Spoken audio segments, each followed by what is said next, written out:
There are three major differences between the Redmi 13C and the Redmi 12C. The first is the obviously updated and better design, as you can see. The second is the introduction of the USB Type-C finally.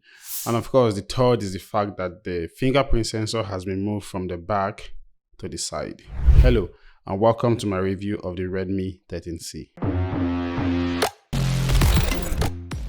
Now, like I mentioned before, the design of the Redmi 13C is by far the biggest upgrade when you compare it to the 12C. It now has a premium looking design with flat sides that make it super comfortable to hold, a matte finishing at the back that doesn't attract too much fingerprints and dust, but in and around the camera bump is a glossy finishing, so that's like an exception. Now, when it comes to the input and output cutout around the phone, it's practically the same thing.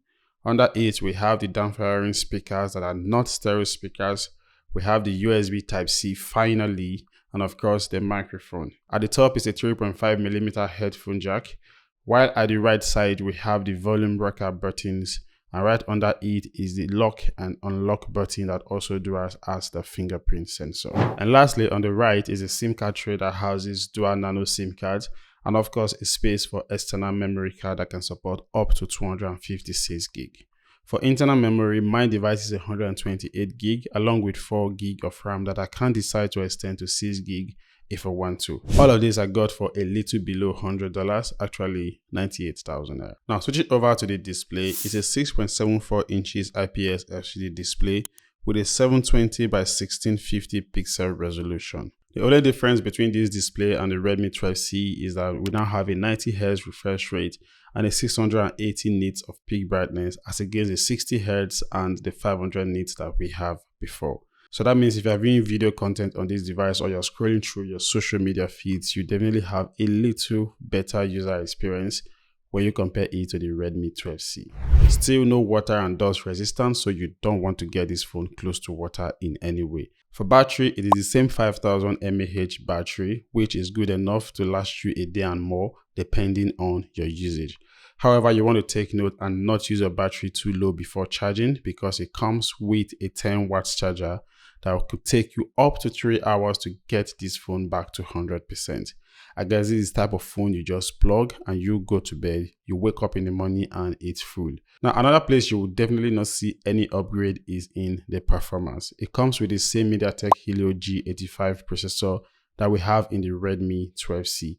It's a 12nm processor, so not really the type you want to buy if you are a staunch gamer. It doesn't mean you can't play a game, but of course you will not be expecting to have a pleasant experience playing high graphics games like Call of Duty Mobile and the likes. Out of the box, the Redmi 13C comes with Android 13 based off MIUI 14. Will it be getting any further Android update? Well, I can't really say for now, but there's a higher chance it will be getting Android 14. Now let's talk about the big one, and that is cameras. There is not much upgrade when you compare it to the Redmi 12C. We still have the same 50 megapixel main camera along with a 0.08 megapixel depth sensor.